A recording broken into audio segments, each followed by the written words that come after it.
Durante o fim da Segunda Guerra Mundial, com o enfraquecimento das potências europeias, emergiram duas novas potências, Estados Unidos e União Soviética, dando início à Guerra Fria. O mundo encontrava-se dividido em duas grandes áreas de influência, capitalista e socialista.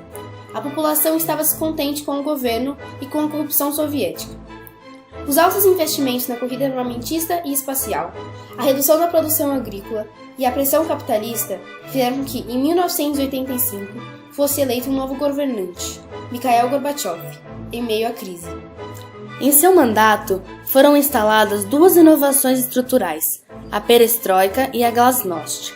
A primeira foi uma restauração na economia, descentralizando o governo de decisões. Liberou a propriedade privada e o capital estrangeiro, dando fim ao monopólio estatal.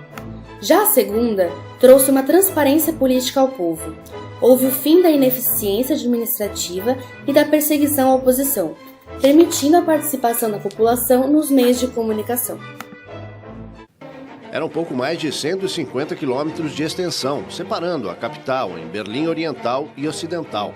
Mas aquela divisão simbolizava não apenas o que acontecia na Alemanha, representava o quadro político internacional, criado após a Segunda Guerra, quando o mundo se dividia entre os blocos criados pelos Estados Unidos e a antiga União Soviética.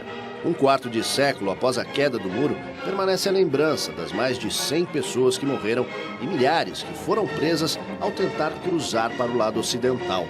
Era 1961, quando o muro foi levantado.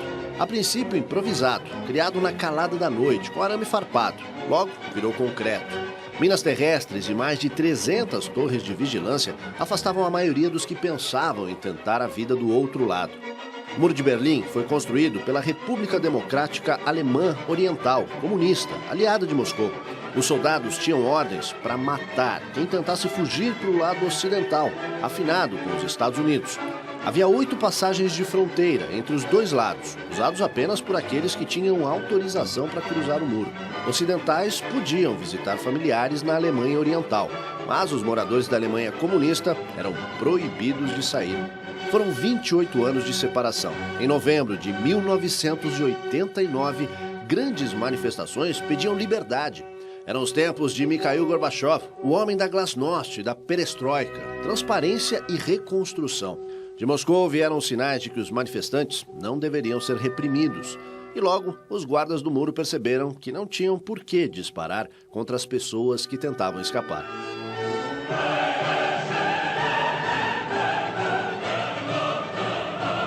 Não demorou muito para que a multidão se juntasse dos dois lados e iniciasse a destruição do muro. Era o dia 9 de novembro de 1989. O mundo jamais seria o mesmo.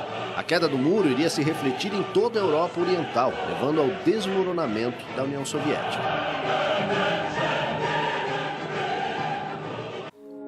Em 9 de novembro de 1989, com a crise do sistema socialista no leste da Europa e o fim desse sistema na Alemanha Oriental, ocorreu a queda do muro, acabando com a Guerra Fria, consequentemente com a vitória dos americanos.